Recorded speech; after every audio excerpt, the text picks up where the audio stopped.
Dear friends, partners, viewers from around the world, and distinguished speakers. In 1979, the Iranian Revolution ushered in a regime that has become one of the most dangerous in the world, depriving its citizens of freedom and liberties, supporting terrorism globally, and actively campaigning against the West and Israel. Today, more than 88 million residents of Iran suffer under the rule of the Ayatollah. The Iranian diaspora worldwide remains silenced by fear.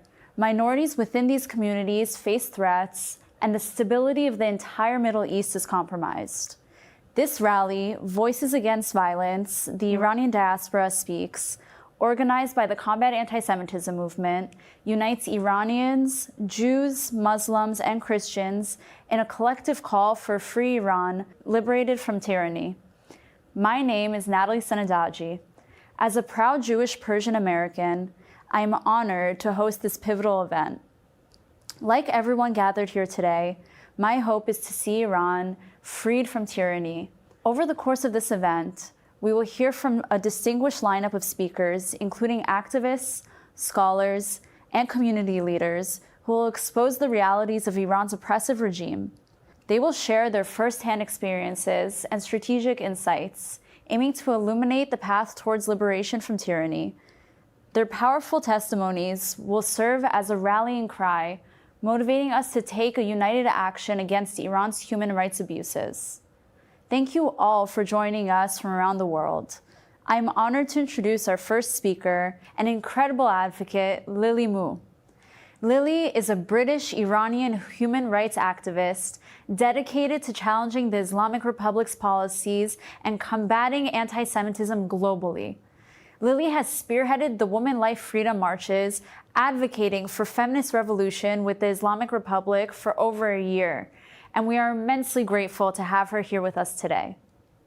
So, first of all, thank you for having me, Natalie. You are amazing. You're a survivor and you're a fighter. And I do what I do because you've gone through it, you know. So many girls who did not deserve to be subjected to the brutality of the Islamic Republic and their terrorist proxies have fallen victim, and their survivors, and their stories, just like yours, must be heard.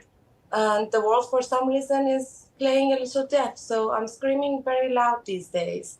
And I just hope working with all of you and spreading your voices will bring some consciousness to the minds of those who are choosing to be a little close-minded, if I may. But we're in this together. We appreciate all the work you do, Lily. You have really been an amazing activist.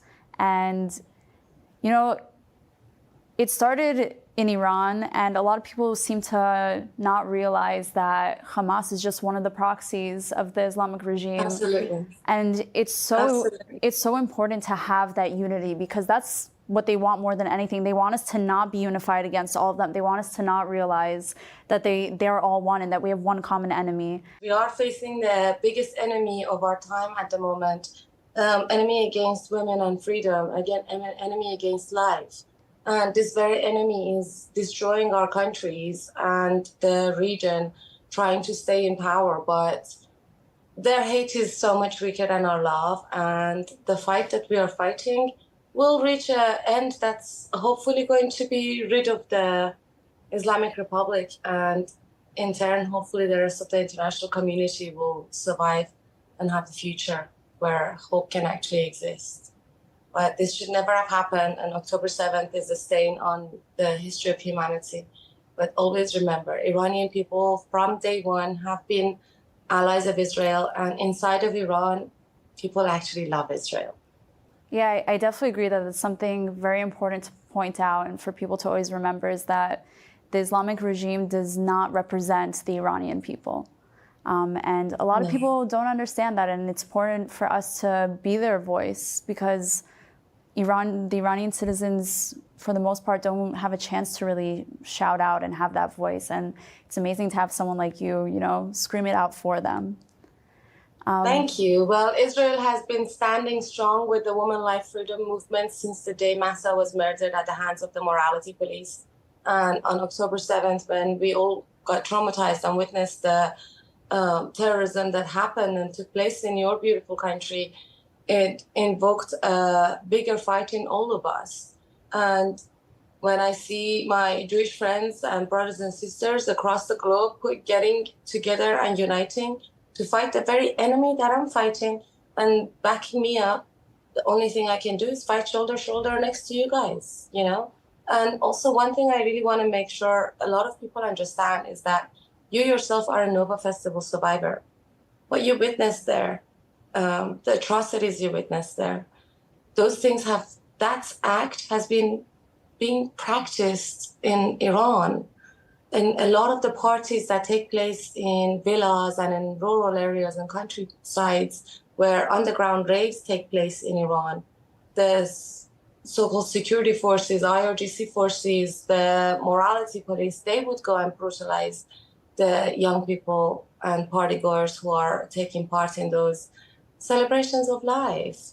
So for as long as there are haters trying to stop the light within us from shining, we're going to have to shine brighter. So keep dancing, keep singing, keep on doing what you're doing, and reach out to as many people as you can. I promise you, we're all here because we have to be, because we want to help, and because we want to make sure your voice and your story is heard. Thank you. Thank you so much, Lily. I'd like to invite everyone to look for Lily on social media and follow her work. Next to join us is Emily Schrader. Emily is an American-Israeli journalist and human rights activist from Israel, focusing on Israeli and Iranian affairs. Emily sits on the advisory board of the Institute for Voices of Liberty, a think tank focused on European and American Iranian policy, and has advised lawmakers across North America and Europe on Iranian policy, especially related to Tehran's terror proxies in the Middle East. Emily, the floor is yours. Thanks so much for having me here. I am actually not Persian, so I feel a little bit out of place, but I'm very, very honored to be here with some of the people who I greatly admire for a long time. And I'm here because this has become an issue that's very, very dear to my heart. It has been for many years, even from the time I was in university at USC. I met with a lot of the Persian community in Los Angeles. I know many of them, and that is how I became familiar with it. In fact, the idea that there was a big difference between Israelis or Jews and Iranians, I only really realized, I think, probably after moving to Israel, because I sort of always considered them as having an affinity, a similarity in their cultures, in their experiences, in terms of the people, of course, not in terms of the government. And so that's sort of what has inspired me to become more involved in that.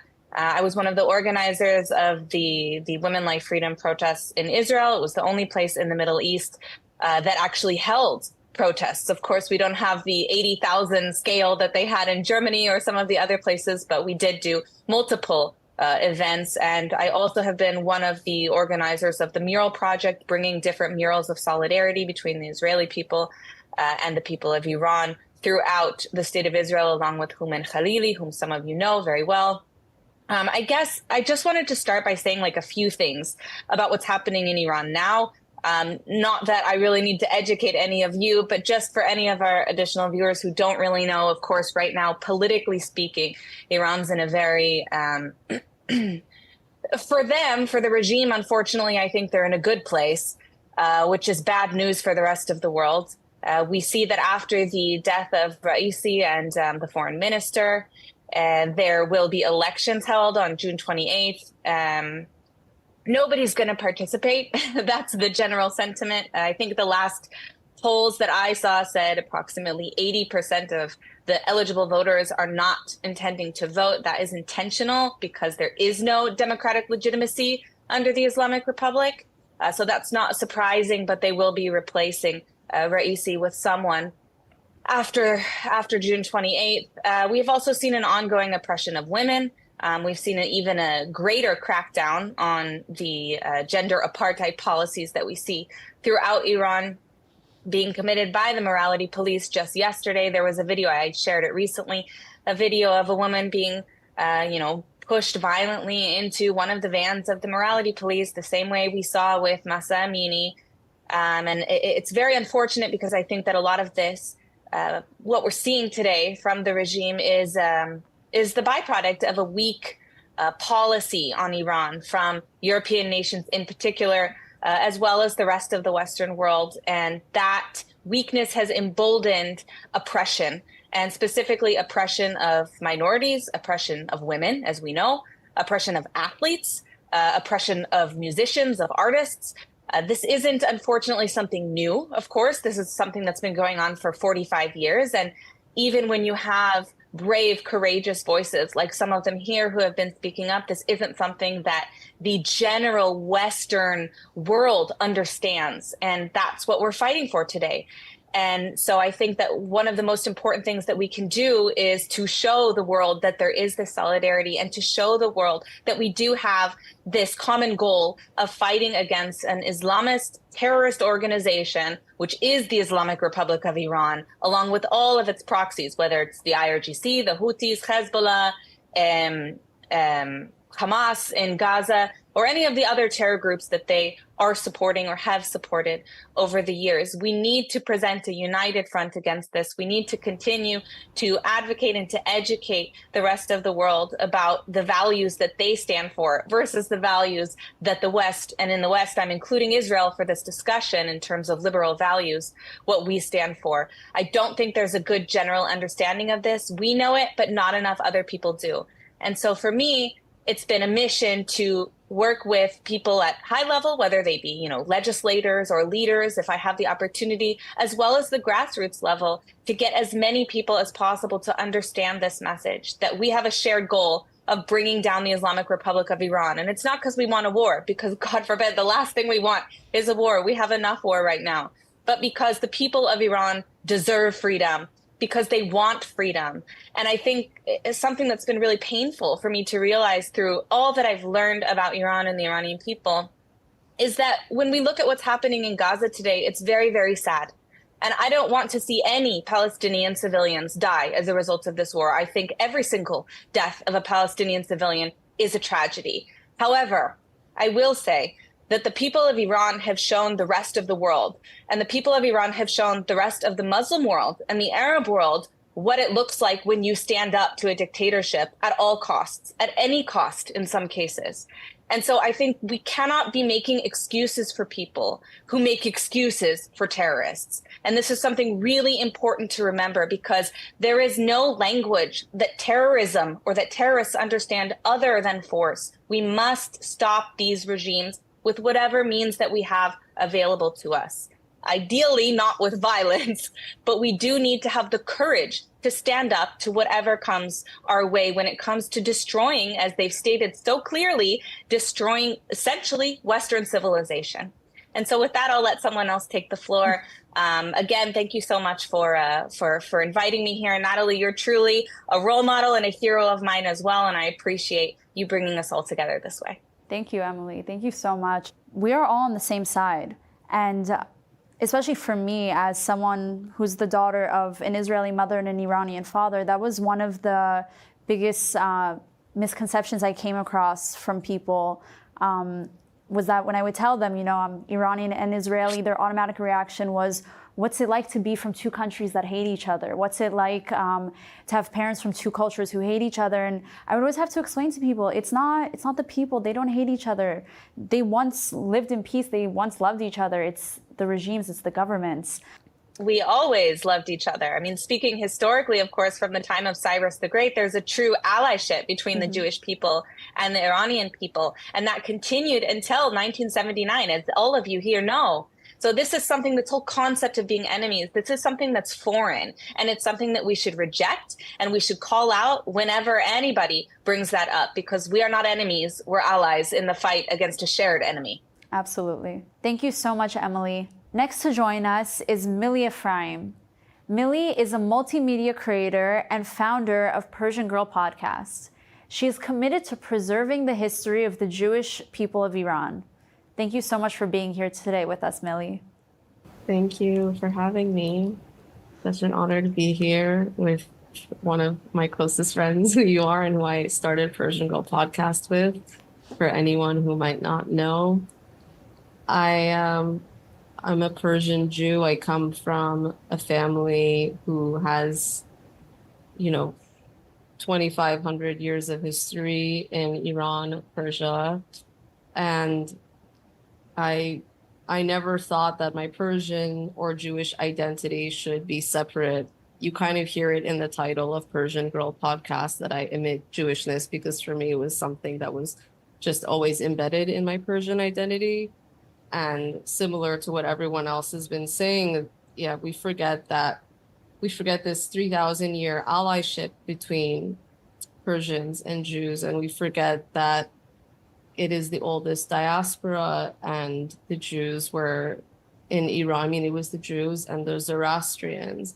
So, and another thing I'd like to point out these days is that the halfway point of Jewish presence in Iran is the Islamic conquests.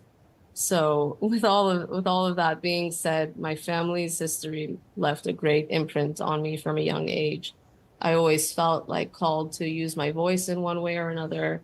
Before the podcast, I was designing jewelry. I created a very eccentric, provocative chainwear line called Bakhire, which means virgin in Farsi, and it was it was you know, a commentary on the sexual oppression in Iran, not just sexual, I mean, women's oppression in Iran, but the designs were very sexual for, you know, trying to offend the mullahs and whatnot, is one of my life goals. But so, and with the podcast, we've been sharing stories not just of Jews, and it's gone beyond that. And I think it's really important to leave the echo chamber. Like, being part of this discussion is important to me because to create that allyship, again, of course, there are people in Iran who support Israel, and I know them personally. Unfortunately, it's the ones, Iranians in the West, who aren't as supportive, but the ones who have really experienced the regime firsthand have experienced, like, are supportive. But I'm interested in, yeah, having these conversations outside of Jews and whoever's considering themselves a Zionist openly. And furthermore, the connection between Iran and Israel, again, has been very clear to me, the common enemy. And another hope of mine, again, and I don't have the power for this, I'm someone who's interested in cultural commentary and historic preservation of the Persian Jews, but there needs to, I wish there would be more organization. I mean, yeah, with the death of Raisi, now we have the elections coming up, and what is going to change? These are things that give me so much anxiety. And unfortunately, it's sad to say that Mahsa Amini's death was like a pivotal moment in my life and many others that kind of excited me. And it felt like, okay, we have this momentum, let's get going. And I still feel the same way. And things obviously have changed course a lot since October 7th. And not to be negative, but there's been a lot of loss for me from the Iranians that I do know who weren't very supportive. So I'm trying to build that unity again and have these conversations. Yeah, and regime change in Iran. Thank you so much, Millie, and thank you for your commentary. Next to join us is Shireen Tabor. Shireen is the Executive Director of Empower Women Media. Shireen leads an annual media fellowship, Women's Film Festival, and online human rights certificate course. Additionally, she's an author and has earned 2 master's degrees with a focus on women's rights and religious freedom. We really appreciate you being here with us today, Shireen. The floor is yours. Thank you, Natalie, and all these amazing speakers today. I'm so touched to be here, and it's so great to hear your perspectives. And I'm encouraged that there's so many young people here. I'm probably one of the oldest, and so it's fascinating to hear your perspective and your vision for the future. So I'm Shireen Tabor. I have a mixed heritage with an Iranian Muslim father and American Christian mother. And I love my whole family history, I've learned from both sides. And what inspires me to keep going in this movement is that I really believe that change is coming. I've seen it. I've been watching it for the last 40 years. Even though I was born in the US, I did live in Iran for a few years as a child.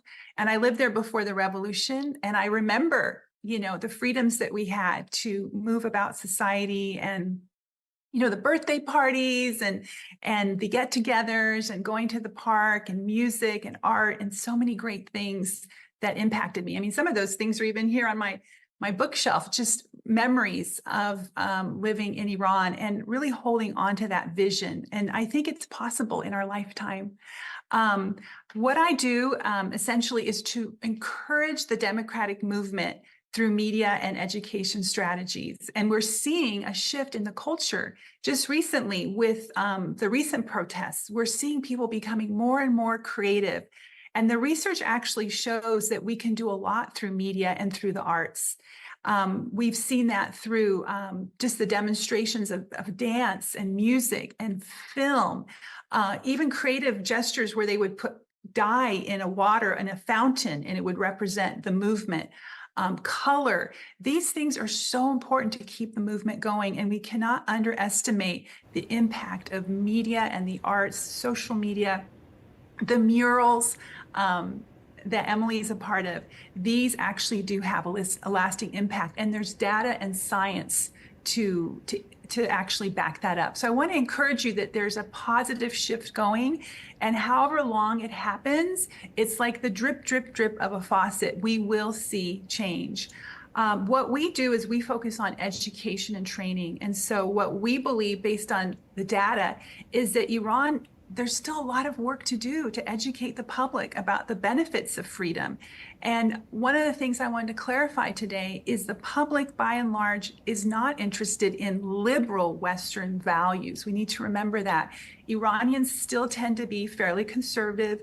They are an honor shame-based society. They feel very strongly about protecting their daughters, not so much that they can't have an education and contribute to society, but they believe that daughters are the heart of the family, right? And so as parents, they feel they need to protect their daughters to protect their families. It's more of a survival mentality. And so I think it's important to continue to study the public and what concerns them, what fears they have that have not led to the tipping point. We have not seen the tipping point yet where Iran has demanded change. We have seen protests, but we're not seeing it in all of civil society, in all of the sectors across the entire country. And so our research is showing is we have more work to do. So keep doing what you're doing. What we offer is we have media fellowship trainings where we're training Iranian and Farsi-speaking women in the region to be journalists, to be media-based activists. We have a Women Life Freedom Film Festival that we give cash prizes to these women to keep sharing their stories. We have an online course called Live What You Believe that explains to Iranians in Farsi the benefits of democracy, human rights, and religious freedom. And religious freedom is kind of a scary concept for Iranians. They're like, well, we're, Muslim majority. What we're trying to teach them is actually a multi-faith society where everyone is welcome, Jews, Christians, Baha'i, others, atheists, that society is actually richer and has more peace and more prosperity. Whereas the countries that have a one-state religion typically have more conflict and more corruption. So there's a lot of work to do to help Iranians understand that actually a democracy and multi-faith society is where they will see the greatest peace and prosperity for themselves and for even their children long term. I wanted to also encourage you that since October 7th, we have a new initiative called the Abraham Women's Alliance. And we're bringing together women from Jewish, Muslim, and Christian heritage to meet on a monthly basis to talk about the Israel-Hamas war. What are practical solutions to encourage the public to stay engaged and to not move towards anti-Semitism? And then finally, I want to invite you that we're going to Dubai in the fall, and we're hosting a women's executive leadership event to support the Abraham Accords. And why is Abraham Accords important for Iranians? essentially the Accords were set up to bring Jews and Arabs together. And as Iranians, we want to help convene this event because we believe that as Jews and Arabs find peace and learn to live together, it's good for the whole region. It's good for women, it's good for youth, it's good for minorities, and we believe it will be good for Iran long term. We're hoping as the Arabs and Jews find peace that we can bring Iranians to the table too. So I want to encourage you in the audience to really support the Abraham Accords because we believe it's the main thing right now that can help drive change. We don't know of any other platform. So I'll end there. I could talk forever, as you can see. I'm passionate about this subject. I'm passionate about finding practical solutions and really thinking about the public, how we can serve them to move them towards democracy. Shireen, thank you so much. I just want to say from the bottom of my heart, you are truly inspiration. And I really do urge everyone to check out the films, to check out a lot of Shireen's work and a lot of the people that she works with. It's truly incredible to see what you do. And thank you for being here. Next, we have Sarah Raviani. Sarah is a visiting fellow at the National Union for Democracy in Iran. Thank you so much for being here today, Sarah. Thank you so much for having me. It's such an honor to be here and to be amongst so many leading voices in the fight for freedom in Iran. I want to start by sharing a little bit about myself. I'm a first-generation Iranian American, born and raised in Dallas, Texas. I come from a very, very political family, and I oftentimes growing up, we would sit at the dinner table and talk about politics. This was the norm for our family. I myself stayed very politically uninvolved just because it was something I was never interested in. I wanted to remove myself from the trauma. I wanted to live my own life and just be a regular American. And I, for a long time, stayed very, very inactive. And that changed in 2022. And I'll never forget being at home that night at dinner. And my dad said, Sarah, there's an Iranian woman named Masa, and she was your age. She was killed. And I looked at it in his eyes that night, and I could tell something was different this time. And I remember thinking to myself, it's just another woman. This happens all the time. We saw Neda Aga Sultan, which, we are at the 15-year today anniversary of her murder. We saw so many women in Iran throughout the years being persecuted and brutalized. And I thought, what's going to change this time? But following 2022 was something that was a revolution in all of our hearts. And it started in all of our homes across the entire world, globally. Iranians rose up demanding change. And it was one of the most hauntingly beautiful times of my life to feel so connected to Iran for the very first time. And I saw those young kids that were my age rising up in the streets and demanding change. And I knew that I had to do more. So it started off for me as, very casual advocacy turned legislative advocacy. So throughout the year of 2023, I was traveling to and from the West Coast all the way to the East Coast here in Washington, D.C., where I live now. Because I work as a visiting fellow for National Union for Democracy in Iran, but we championed legislation to hold the Islamic Republic accountable. And we just passed a bill, the 21st Century Peace Through Strength Act, which included funding for Israel and also tighter sanctions on the regime in Iran. Iranians across America put aside their religious differences, their political differences, all of our backgrounds. We set everything aside and we focused on a common goal, which was advocating for stricter sanctions on the Islamic Republic to hold them accountable for supporting terrorism and for human rights abuses. So when October 7th happened, it felt like 2022 all over again. I woke up that morning very, very early. It was around 5 a.m. And for around an hour, I sat on social media as I watched videos of Hamas hunting down Israelis. And I remember calling my mom. I was at my parents' house and I called my mom over to my bedroom and I just had her lay down with me and we were crying and just in shock because, we had been advocating for so long and trying to educate lawmakers on the dangers of the Islamic Republic, and it felt like it had fallen on deaf ears. On October 3rd, Armita Garavand, a young woman in Iran, was brutally assaulted and was in a coma. By October 7th, the regime, via its proxies, launched a brutal attack on Israel.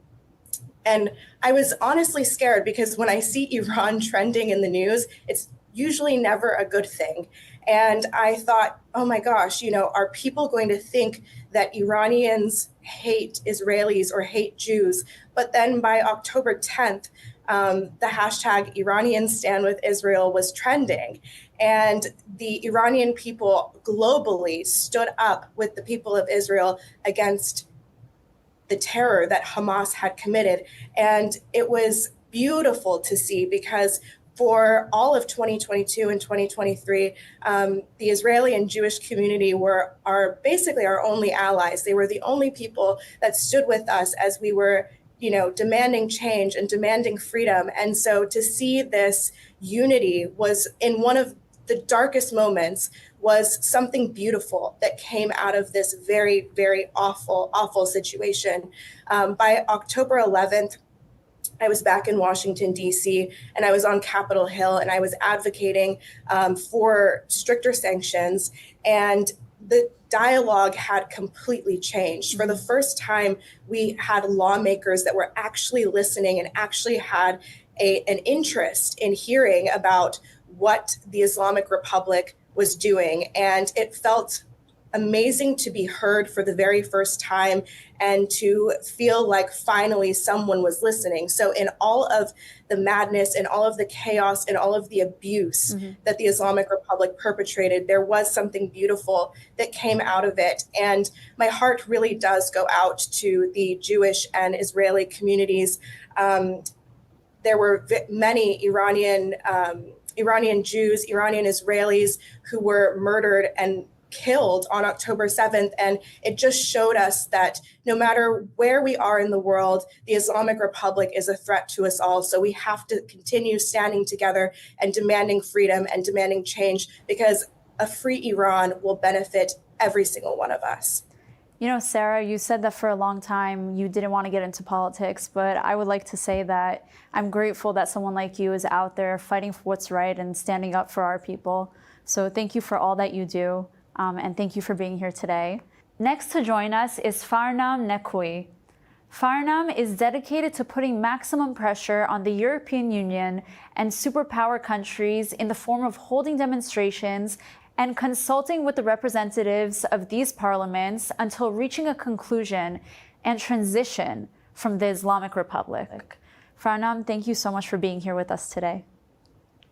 Hello, everyone. Natalie, thank you so much for having me.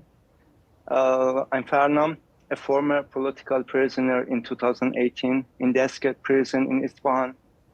And for many years now, I am one of the organizers of demonstrations against the regime of mullahs and radical Islamists in Germany, and a member of the Federation of United Iranians.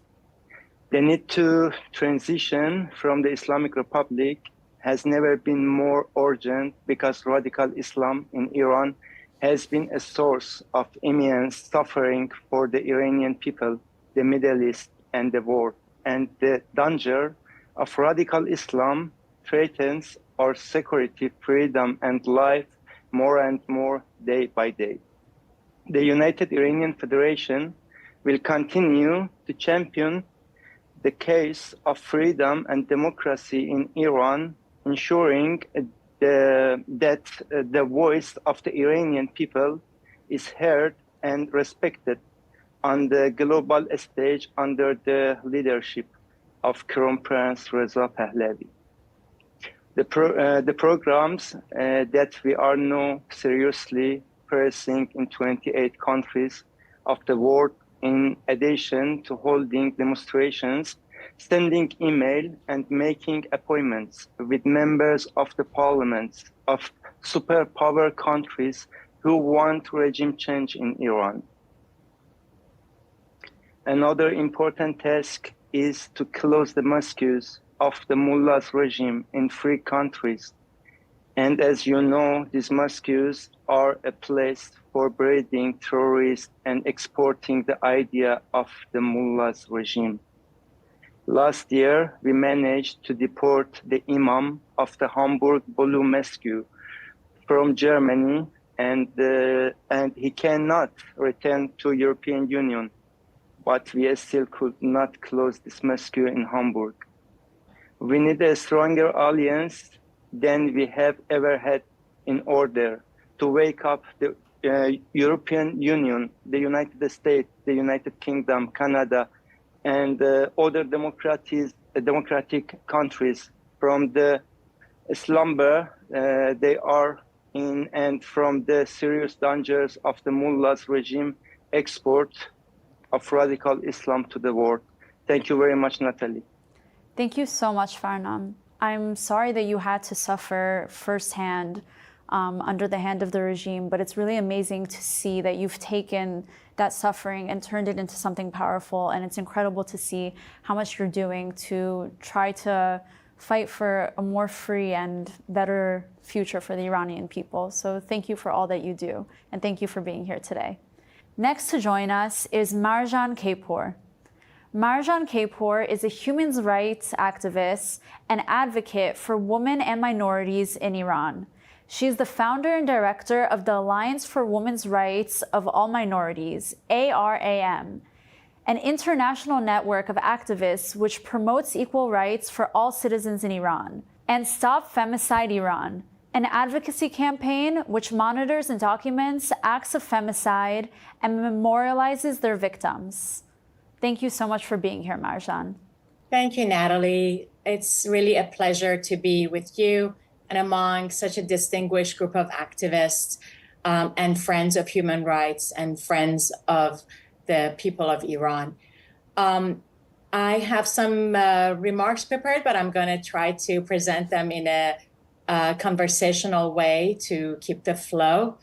I have been involved in human rights advocacy representing women and minorities for the past 10 years. And even though I was born and raised in Iran, and I lived my formative years during the post-Iranian Revolution Iran, I have continued to see the situation worsen with the level of atrocities and violence that the regime has continued to commit against Iranian women and minorities, and really against all of the citizens of its country. But something that is really striking for me is that as a child growing up in Iran, our Iranian calendar was always filled with joyous, happy occasions. We had beautiful traditional Iranian holidays like Yalda, Mehregan, Tirgan, Nowruz, and these are all events that filled our Iranian calendar.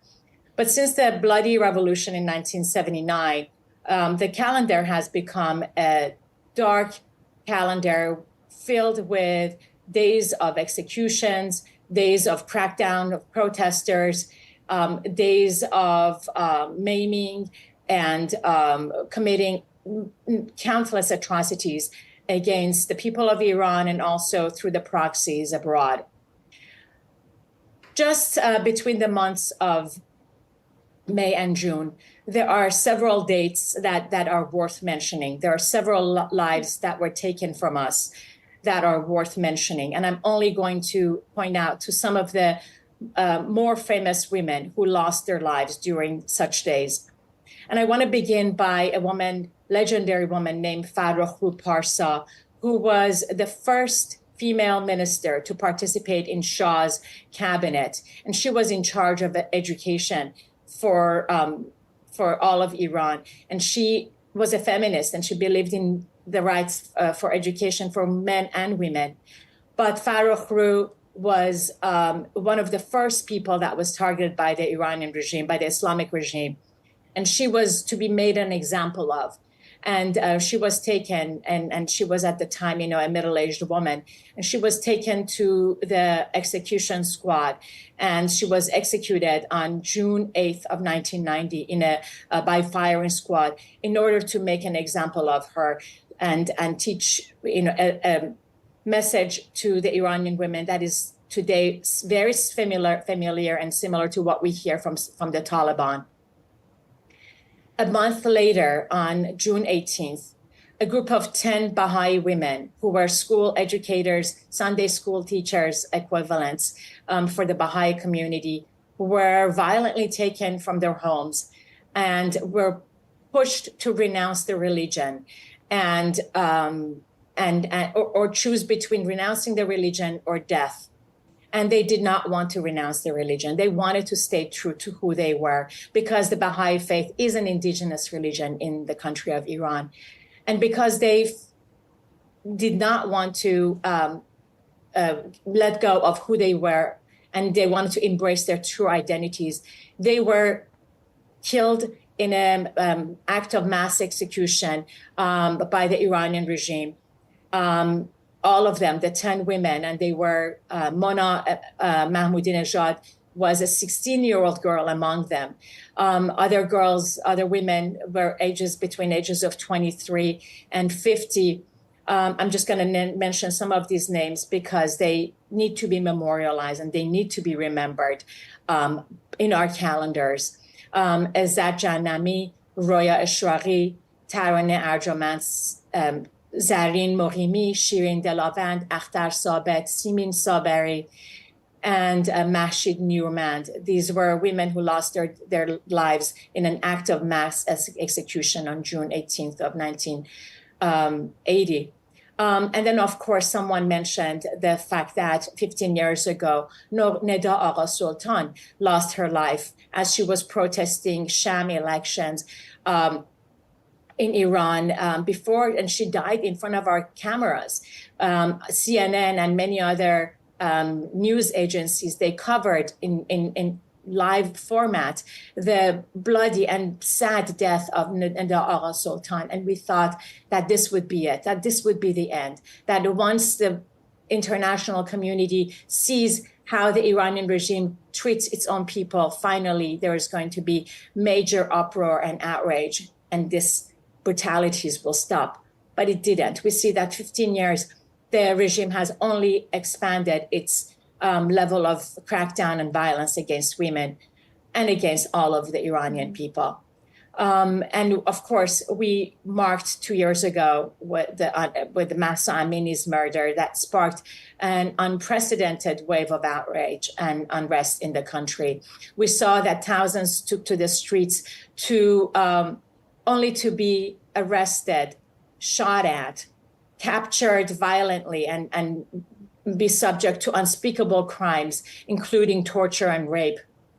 And others were shot at with pellet guns, and so many women got blinded. Mm-hmm. The pellet guns were later on shown by Amnesty International that were purposely aiming women's genitalias and breasts in order to maim them and shame them. The same things also happened to men, but the virulence and the hatred with which they treated women is never to be forgiven or forgotten. And of course, the atrocities against women and girls in Iran did not stop there. We saw that in order to punish the schoolgirls who bravely took to the streets, who bravely spoke against the brutalities of the regime, they retaliated against the school children, and they poisoned them across the schools across the country, whether it was the regime directly or their affiliates. They never really properly looked into what was going on. And so many girls got violently ill, and actually a handful of them lost their lives. And Mona, Neda, Mahsa, they're icons representing the ongoing struggles that people of Iran are facing. And they're tragic. Marjan, thank you for, first of all, for reading off all their names, because it really is important for us to remember who we're fighting for, and to make sure that we remember their names, that they don't die in vain, that through their deaths and through their pain, that we fight for something good. So I just want to say thank you for calling out all their names and really remembering them. Of course. And I think that now it's incumbent upon the international community. Mm-hmm. And I'm speaking specifically to the feminists around the world, especially in the Western countries, who have time and again ignored the atrocities that are committed by the Iranian regime and the perpetrators across the world, for them to speak out with the same vehemence and with the same level of condemnation against the violence that is taking place inside Iran and against the violence that took place on October 7th by the Iranian regime proxies. We cannot forgive, we cannot forgive, we cannot ignore, we cannot dismiss. There is no cultural, there is no political explanation that can justify such atrocities that are taking place against the Iranian women and happened on October 7th against the Israeli women. I beg of you, all the feminists anywhere in the world, to speak out and condemn this. It's not too late to do that. Thank you so much, Marjan. Thank you really, truly so much from the bottom of my heart for being here today and for joining us and for constantly speaking out on the behalf of all women. Next to join us is Rabbi Tarlan Rabizadeh. Tarlan is the Vice President of Jewish Engagement at American Jewish University. Thank you so much for coming on today, Tarlan. Thank you so much for having me. I was thinking a lot about what I was going to say when you asked me to come. And one of the things that I'm, thinking a lot about as I'm hearing all of these people speak is the fact that my family came to the United States after 1979, like so many people in this room, because of the Islamic Republic takeover and the fact that they wanted to live freely as they always used to under the old Shah's government. And so when they came to the United States, we always would hear these stories about what happened during the revolution. And what was really, really difficult to digest was actually, for the first time, I think, in history, being able to watch it on social media on a day-to-day basis after what happened to Mahsa Amini. And so one of the first things that I just automatically did was just post daily what was happening, what had happened to Mahsa Amini, what was happening on a day-to-day basis in Iran on the ground, based on what we were getting on WhatsApp, what we were getting on our feeds. And as a rabbi, it was really fascinating to hear other rabbis tell me that they didn't even know what was happening if it wasn't for my social feed. And that is what prompted me to just realize, really, that CNN, Fox, so many news channels were not posting and streaming what was happening on a day-to-day basis. And once I realized that I was able to create this change or spread this knowledge, I started doing so right away. And fast forward to October 7th, I mean, that was devastating in itself. We are still traumatized. Listening to some of the things that everyone is reminding me of that happened on a day-to-day since then, I'm also, you forget. I think that as a consumer or somebody who's watching life unfold and history unfold on social media, you sort of become desensitized. And it's really, really important to figure out how to be able to, as you say, illuminate on the tyranny of the Islamic Republic in Iran, which is really behind all of this, which is behind Hezbollah, which is behind Hamas. And it's, what I do as the Vice President of American Jewish University is that I oversee our conversion to Judaism program. And you have a lot of people that are learning to be Jewish for the first time. What does it mean to do Shabbat? What does it mean to study Torah? What does it mean to be Jewish? And if I'm being Jewish, does it even matter that I care about Israel? And words like genocide, apartheid, all of those things come up. And it is really, really a challenging time for all of us as teachers and leaders and activists to be able to explain this in a way that people who are just learning about it since October 7th can understand what it is. And so I'm looking around the room and I see people having, the old Pahlavi flag and things like that. And it's so hard to explain on social media in 5-second bites what the symbolic meaning of these things are. And then you explain it once, and then 4 months later, you don't know if your new followers know that history. And so we are really living in a very, very challenging time. And we are trying to figure out how to explain that life is not black and white, and that there's a lot in the gray that we need to look at and analyze. And I think one of the things that I've also learned is that the majority of my followers happen to be women. And so to watch some of the things people also say about rape as resistance, and knowing what's happening in Iran on a day-to-day to women, as so many people in this group have reminded us, it is just a really, really difficult and challenging time. And I just want to name that because it's exhausting for all of the people in this room we have to be one step ahead. We digest what we see, and then we have to speak out loud. Yes. And it's a lot to hold. And the majority of the people in this room are also women. And to think about rape and all of these things happening to women on a day-to-day basis because of religion, as a rabbi, it's just, this is not what God wanted. This is not what religion was supposed to bring. And so I also want to just say one more thing. I think in many ways, the people of Iran remember the taste of freedom. Mm-hmm. There are parents who have taught their children what it was like back in the day, right? We have sometimes these like waves of women in Iran in the 70s with their mini skirts and things going around. It's really taking us back to what it was and what it could be. But the only way that we can actually create change is if we work together. If we continue to watch the news like it's just a movie and it has nothing to do with us, we're not going to be able to change it. So I am in awe of the women of Iran. In awe of them. They stand up. They want to do things, but the only way that they can actually achieve it is if the world helps. They cannot do it alone. No one can do anything alone. And so if I could say one thing to the world, it would be, yes, have hope. Yes, continue your fight. If you want to spread truth, you want to bring nuance, you want to spread fact, awesome. But we have to do. Mm-hmm. And we have to be able to figure out a way to help those people, not just empower them mentally, but be able to help them actually create change. Yeah. And God, what a better world it will be if we're not the physically there, regime dismantled. We're not physically there to help them. They're the ones fighting the fight on the grounds. But like you said, it's important that we will be their voice, because they don't currently have that voice to spread it across the world. They're there fighting the fight physically, but that's what we're here to do today, is to be their voice across the world and speak out on their behalf, because we're lucky to have that freedom and we shouldn't take that for granted. So thank you so much for being here today with us. Next, we have on Julia Elihu. Julia is an Iranian-American writer and director whose work spans across the narratives of documentary and commercial landscape. Thank you so much for joining us today. Yes, thank you so much for having me, Natalie. And it's such an honor to be here amongst all of you incredible people.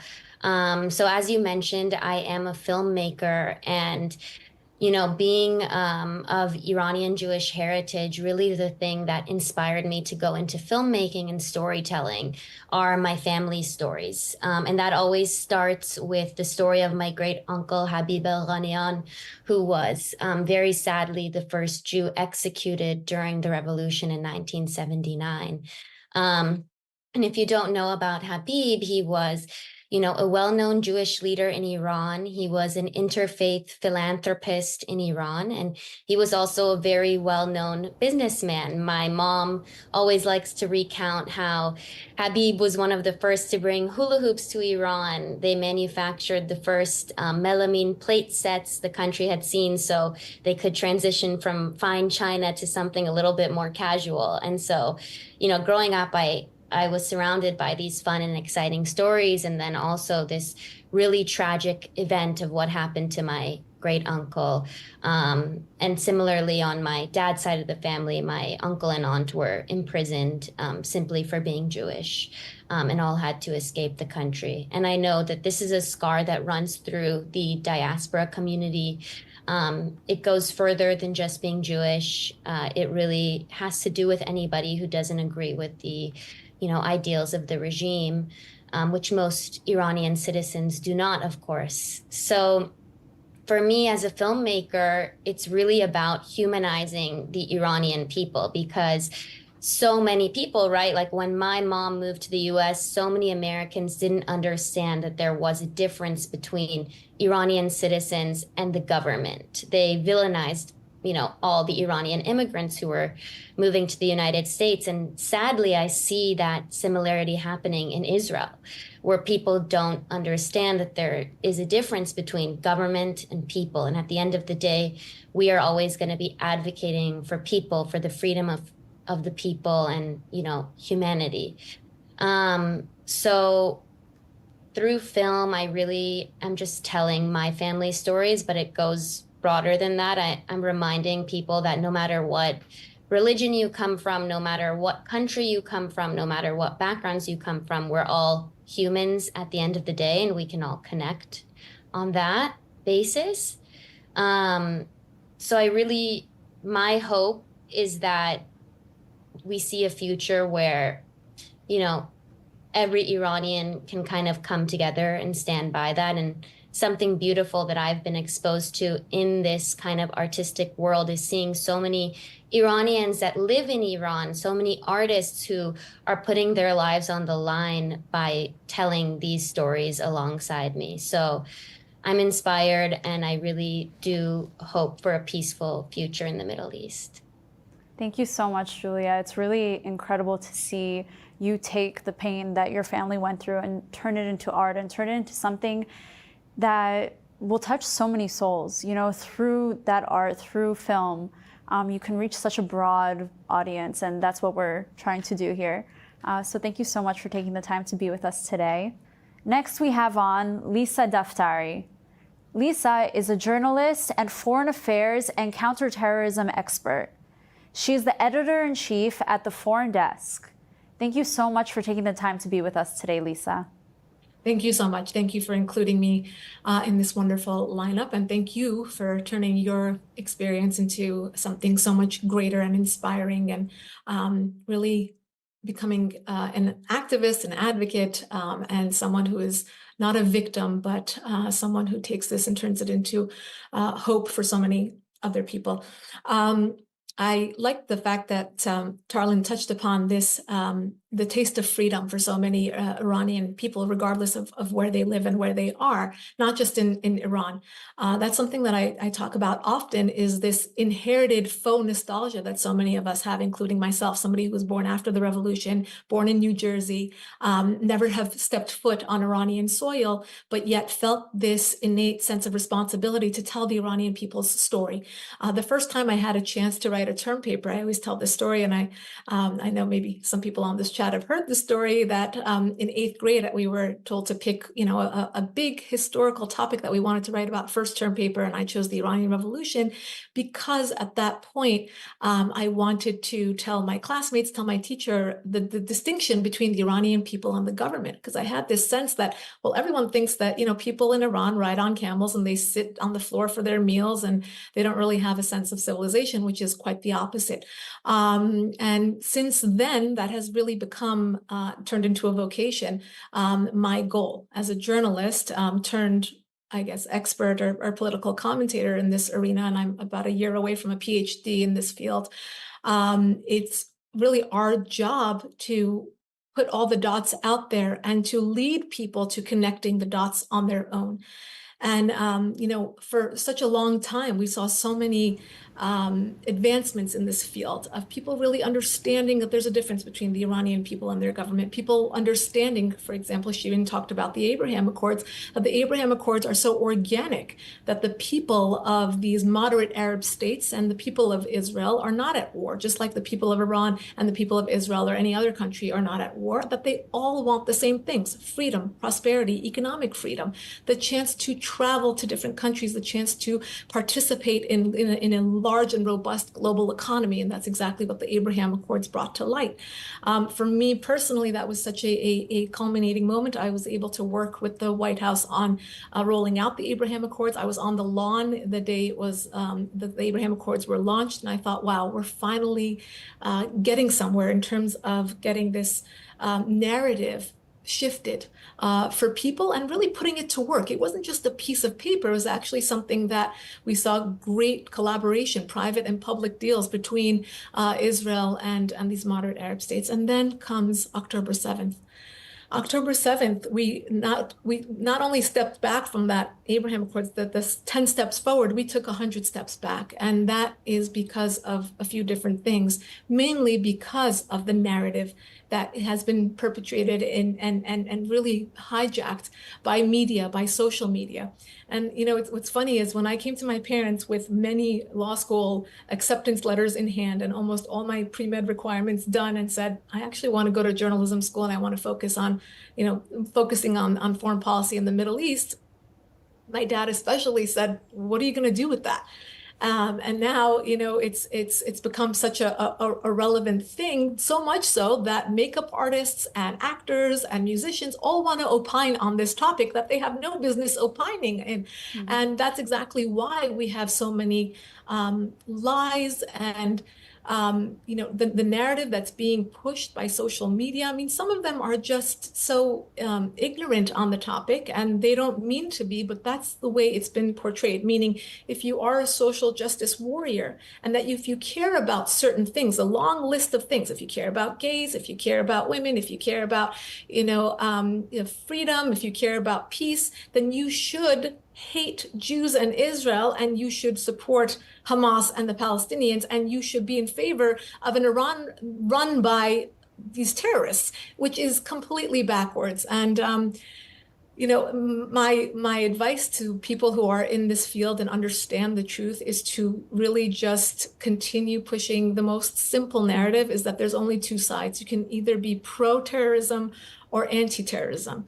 And, unfortunately, a lot of the young people out there that are pushing the pro-terrorism narrative, they didn't live through 9/11. And I hope that there isn't another terror attack on American soil, so that people are reminded once again. And I almost don't want to see what would happen if there were such an attack, and what these young people would do. Would they actually cheer on the terrorists that attack their own country?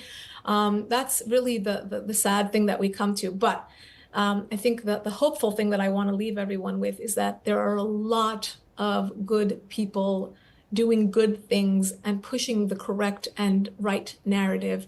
And we have to continue doing that, continue putting the dots out there, and lead people again to connecting the dots on their own, to understand that we are all at risk, that Iranians, Israelis, moderate Arab states, anybody who is willing to understand. And of course, I will actually add one more point. When you look at these moderate Arab states, they understand the threat of terrorism better than an average, Ivy League student here in the United States. And that's mind-boggling.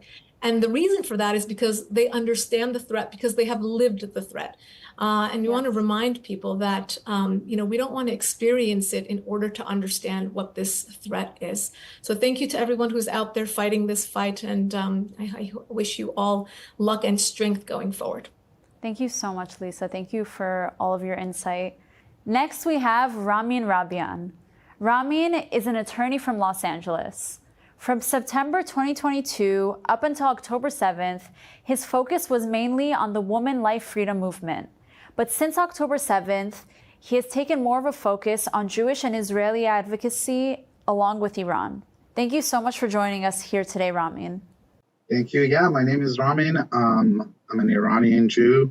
Sometimes I felt a little bit too Jewish for the Persian community and too Persian for the Jewish community.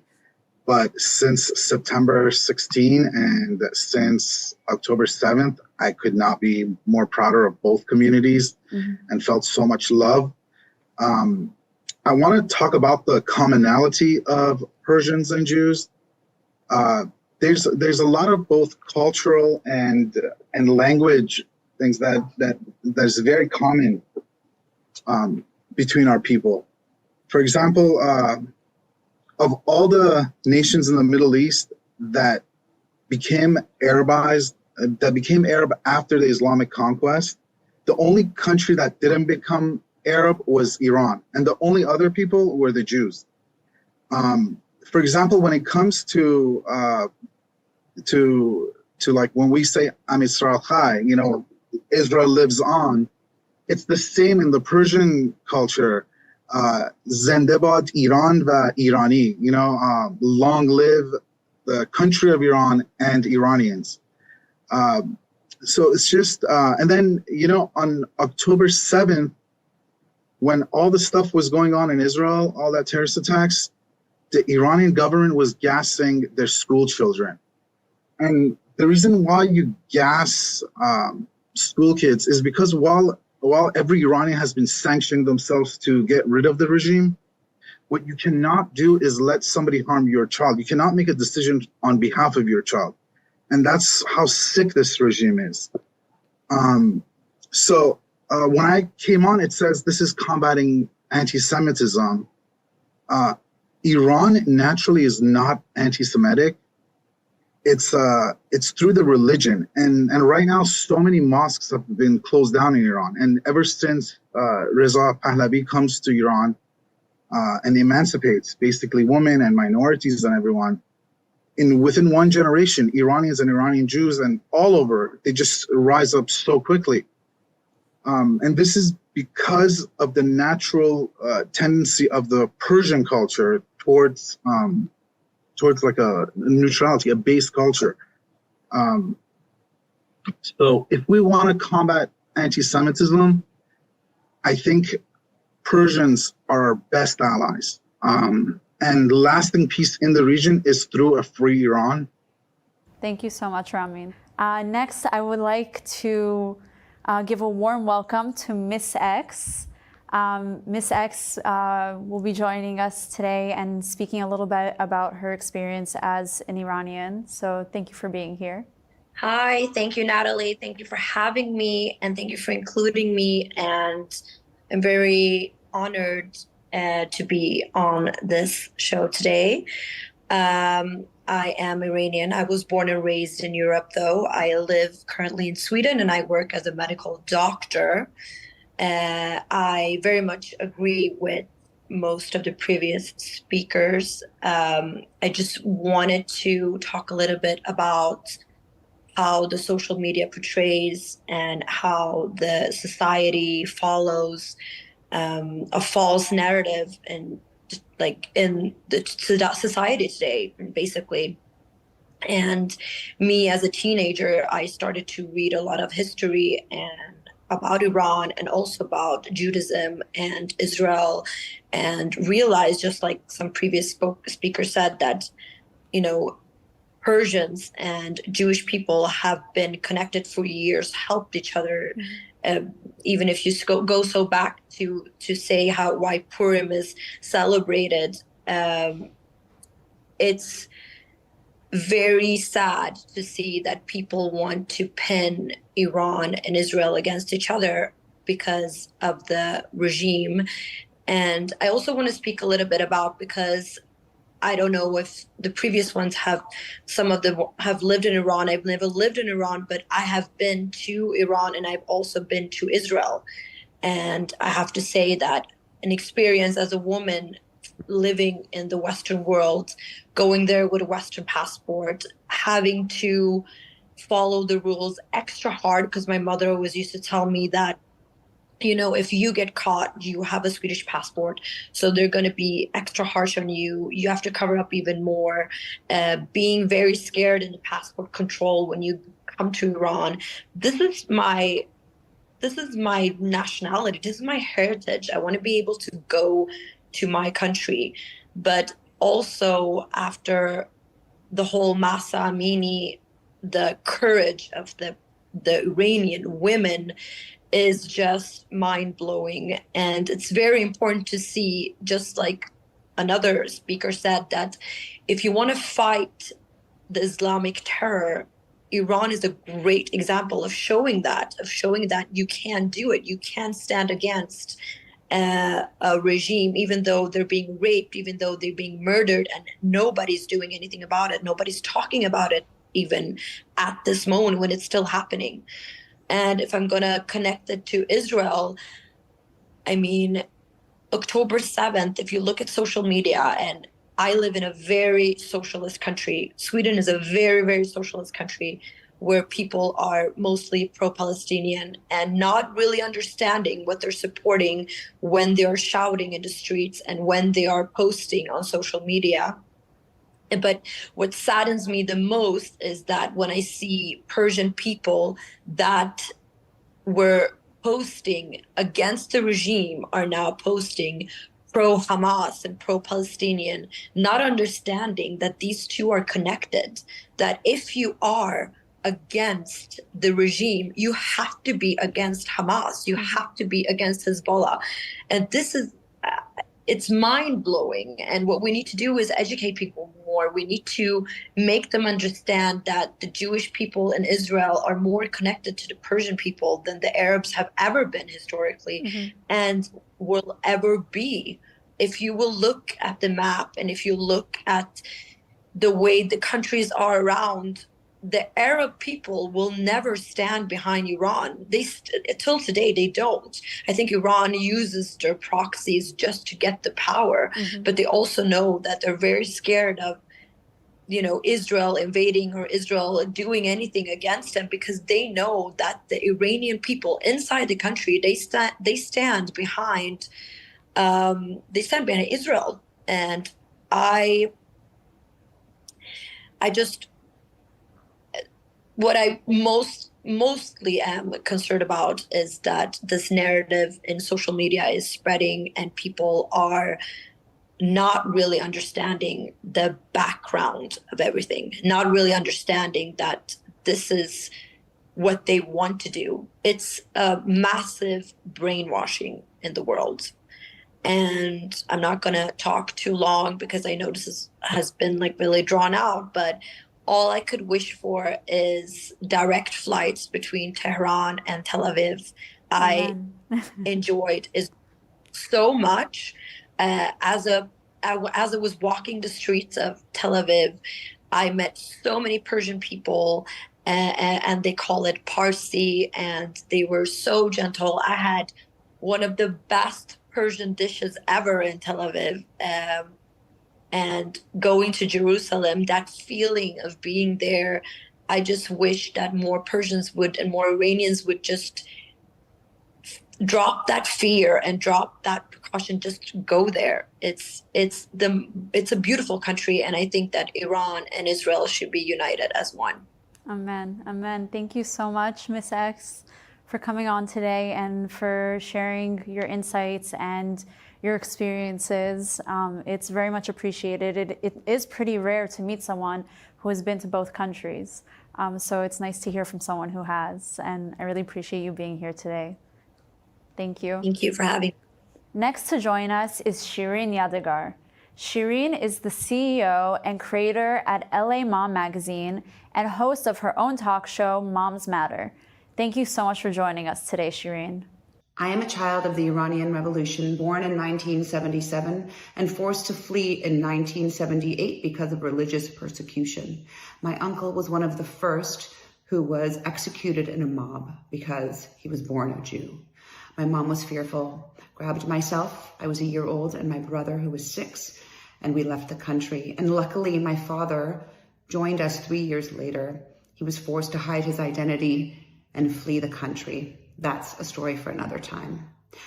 But for the past 47 years, I have heard stories of the struggles of my parents, my family, and friends in a country that used to be a beautiful foundation of love and heritage and culture that was taken over by the Islamic regime. And so I have made my work as a journalist dedicated to amplifying the voices of those who are fighting for women, life, freedom, for those who believe in freedom for all people. And I will continue to do that by interviewing those who are speaking truth to power. And I will do everything I can in my power from the United States to make sure that together, one day, all people will be free in Iran. Thank you, Shireen. Next, we have on Azadeh Nickzadeh. Azadeh is a Middle Eastern writer, director, and producer, and a women's rights activist. Her brand is Rarely Heard Human Rights and Women Empowerment Stories and the Misuse of Religion to Justify Violence Against Women. Hello everyone, my name is Azadeh Nickzadeh. I'm an Iranian filmmaker and women's rights activist dedicated to advocating for human rights and social justice through storytelling, and it's my honor to be a part of this event today and to have this opportunity to share my story and my passion for this vital movement. As a filmmaker, I aim to highlight the untold stories of those people facing oppression and injustice, especially women who are most of the time they're the ones that are vulnerable in these type of situations. And as an activist, I'm dedicated to fighting for equality, freedom, and dignity of all women, no matter of their background and circumstances. The Iranian Coalition for Human Rights hold a very special place in my heart. As a filmmaker in a free world, I live in the USA, and I have access to freedom and have access to resources, and I know that I have a voice and I have a power to bring attention to the dire human rights situation in Iran, and in a subtle yet very impactful way, and through my films and my work and my advocacy, I aim to highlight the resilience and the courage of those fighting for their rights, especially inside Iran or Afghanistan or places like that, and bring their stories to light, especially on a global stage, and make sure that their plight is not forgotten. Being a part of this movement, the Iranian Coalition for Human Rights, means standing up for those who cannot stand up for themselves. It means working tirelessly to ensure that their voice and the voice of oppressed are heard and their rights are defended.